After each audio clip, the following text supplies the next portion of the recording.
Picture चालू करो बे। आइए देखते हैं, बैठचंद मजा आएगा। और इस देश पे सबसे पहला अधिकार अगर किसी का है तो हिंदुओं का है, सनातनियों का है, ये मैं दावे से कहता हूं। ऐश्वर्या भाई जी दादा, सनातन बोर्ड बन जाए, हमें कोई एतराज नहीं है। खाओ माँ कसम। किसी मुसलमान को कोई एतराज नहीं है। क्यों एतराज करेंगे हम भाई? बनाए सनातन बोर्ड, बनाए सिख बोर्ड, बनाए ईसाई बोर्ड। आप बोर्ड मांग रहे हो, मांगो, लेकिन मुसलमानों को नीचा दिखाकर बोर्ड मांगोगे? अबे तू थोड़ा सा बहन। कैसे मुसलमानों को बुरा भला कहकर बोर्ड मांगोगे? कैसा नीचे दिखाया? मुसलमानों को गालियां देकर बोर्ड मांगोगे? किसने गाली दी? कब गाली दी? सुनो मेरी बात, सुनो, नहीं आप सुनिए, सुनो आराम से सुनो। मैं आराम से सुन रहा हूं मौलाना साहब, आप तो बताइए मैं बता रहा हूं, कब गाली दी? सुनिए पूरा आप दोबारा सुन लीजिए, एक भी अपशब्द नहीं दिया।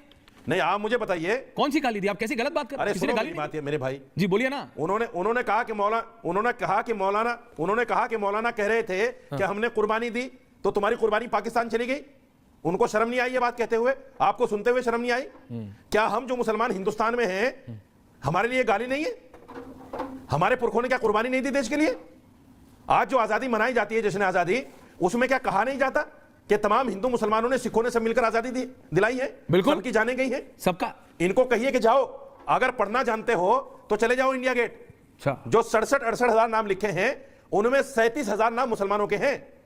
पहले ही फैसला कर ले। ये 50 शेड्स ऑफ बकचोदी मुझे समझ में नहीं आ रही है। क्या क्या क्या क्या चाहिए? क्या किस चीज की जरूरत है तुझे? जाओ पढ़ लो।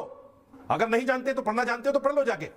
और जो लोग अज्ञानी हैं, अगर पढ़ना नहीं जानते, वो इस तरह का तर्क देते हैं कि पाकिस्तान चली गई कुर्बानी किसी की ऐसे जा सकती है क्या? ऐसे जा सकती है? तो फिर वो लोग जो अंग्रेजों के साथ थे, माफी मांग रहे थे और उन्होंने अपने आप को जेल से आजाद ये कहकर कराया कि जब तक जिंदा रहेंगे हम तुम्हारे खिलाफ नहीं लड़ेंगे, वो इस देश में क्या कर रहे हैं? वो इस देश में क्या कर रहे हैं जिन्होंने 52 साल झंडा नहीं फहराया? वो इस देश में क्या कर रहे हैं? उनको निकालो इस देश से, अलग करो इस देश से उनको। उनका क्या योगदान है देश के अंदर? ओके ओके ओके, रशीद जी आपने पॉइंट बोला, मैं सिर्फ इतना शहजाद जवाब दे रहे हैं आपको, बस इतना पूछ रहा हूं। बट अगर आपको कोई दिक्कत नहीं थी सनातन बोर्ड से, तो फिर पूछिएगा, मुझसे नहीं लेकिन ओवैसी साहब से जरूर, कि क्यों उन्होंने तिरुपति टेंपल ट्रस्ट बोर्ड में सिर्फ हिंदू मेंबर्स होने का ऑब्जेक्शन किया था। कभी पूछिएगा आप उनसे। हालांकि शहजाद आपको पहले जवाब दे रहे हैं। Thank you very much. Please wait, Shahzad जवाब दे रहे हैं आपको। जी शहजाद। देखिए, अभी उन्होंने कहा कि मुसलमानों को नीचा दिखाया जा रहा है। अभी उन्होंने कहा कि हमने तो कुर्बानी दी, हमने देश के लिए कुर्बानी दी, हम यहाँ पर हैं, हम हिंदुस्तान के। बिल्कुल सही बात कहा। मेरे भी पूर्वजों ने पाकिस्तान को लात मारकर भारत चुना। भारत में हमने क्या चुना? पर भारत में हमने दो चीजें चुनी। एक तो कि केवल कोई मुसलमान है इसलिए हम उनके साथ जाकर नहीं रहना चाहते, हमारे लिए तो यहाँ के हिंदू वहां के मुसलमानों से बेहतर है। और दूसरा, हम लोग इस देश में संविधान के हिसाब से चलेंगे, यही चुना ना। अब मुझे बता दीजिए कि संविधान को माना है यदि इन्होंने, तो जब सुप्रीम कोर्ट ने 3 तलाक का कानून बनाने के लिए कहा तो क्या मौलाना ने माना? जब सुप्रीम कोर्ट ने अयोध्या का फैसला सुनाया तो क्या मौलाना ने माना? जब सुप्रीम कोर्ट ने शाह बानू से शायरा बानू तक के फैसले सुनाए, क्या मौलाना और उनकी बिरादरी ने माना?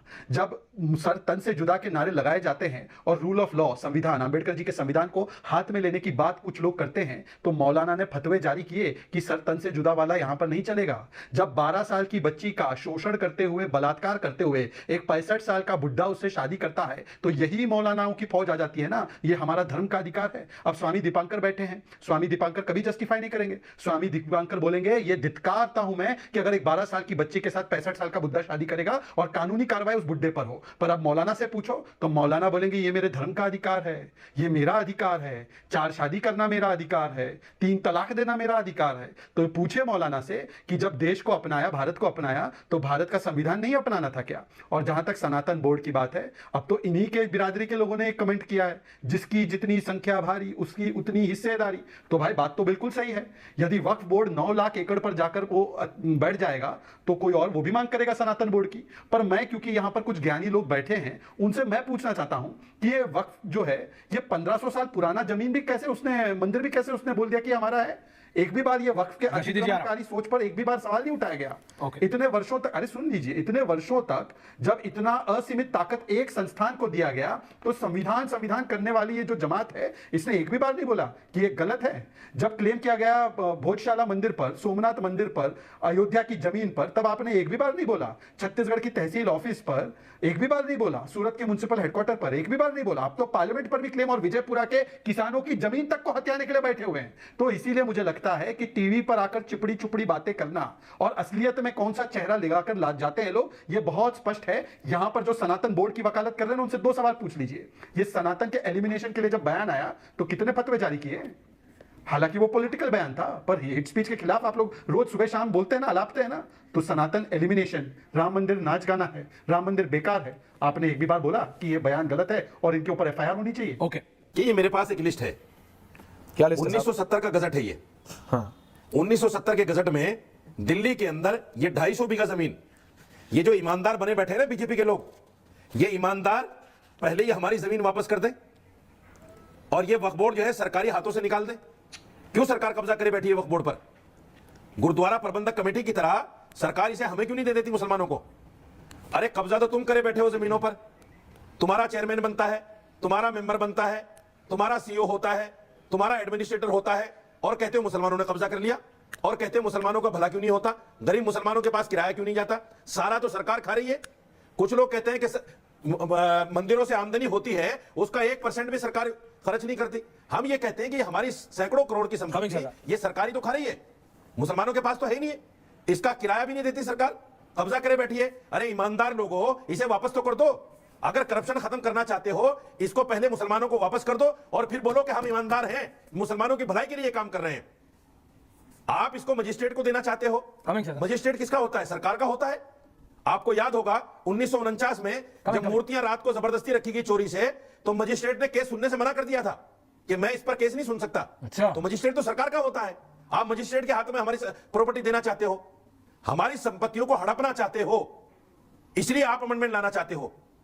आप अगर ईमानदार हो, हमारी ये प्रॉपर्टियां वापस कर दो और वक्फ बोर्ड को मुसलमानों के हाथों में दे दो। मतलब शहजाद ये कह रहे हैं भाई एयरपोर्ट इनको दे दो, करता है स्वामी जी बनाओ सिख बोर्ड, बेसिकली कह रहे हैं एयरपोर्ट दे दो, पूरा शांति निकेतन दे दो, पूरी मंगोलपुरी दे दो, पार्लियामेंट भी इनका है, दावा इनका। आप मतलब 250 बीघा क्या, मुझे लगा 2500 बीघे पे तो नहीं है कहीं। ऐश्वर्या नहीं सर, ऐश्वर्या क्या करेगा? ऐश्वर्या कपूर आप एंकर हो, तो मैंने कब बोला? तीन नहीं हूं, बातें आप करूं, उसके बाद स्वामी जी पंकज जी को रशीदी बोलना जी, है। आप ईमानदारी की बात करो। तो मैंने ईमानदारी की तो कही, आप कह रहे हो दे दो सब, तो मैं कह रहा हूं दे दो सब।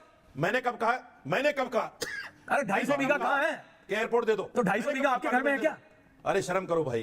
मैं क्यों शर्म करूं भाई? आप करिए शर्म, मैं क्यों? मुझे क्यों शर्म? मैं ऐसे काम नहीं करता कि मुझे शर्म करनी पड़े। एयरपोर्ट नहीं है 250 बीघे। आप बड़े हैं मेरे से उम्र में, मैं आपको हमेशा इज्जत से बात करता हूं, लेकिन शर्म दिलाने वाले काम मैं नहीं करता। जो करता है उसको दिलाइए। आप ही के एक मौलाना साहब है जिन्होंने कहा था एयरपोर्ट से लेकर मंगोलपुरी और शांति निकेतन से लेकर पार्लियामेंट आपका है।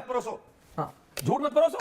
अरे सच्चे गुरुजी, गाओ तो चला दूं ऑडियो, फिर आपका ऑडियो चला जाएगा। हालांकि शहजाद काउंटर, शहजाद पेपर दिखा रहा हूं मैं तो मैं ही तो कह रहा हूं दे दो ना, ये मांग रहे हैं पेपर लाए, स्वामी जी भी ये पार्लियामेंट के पेपर लाया।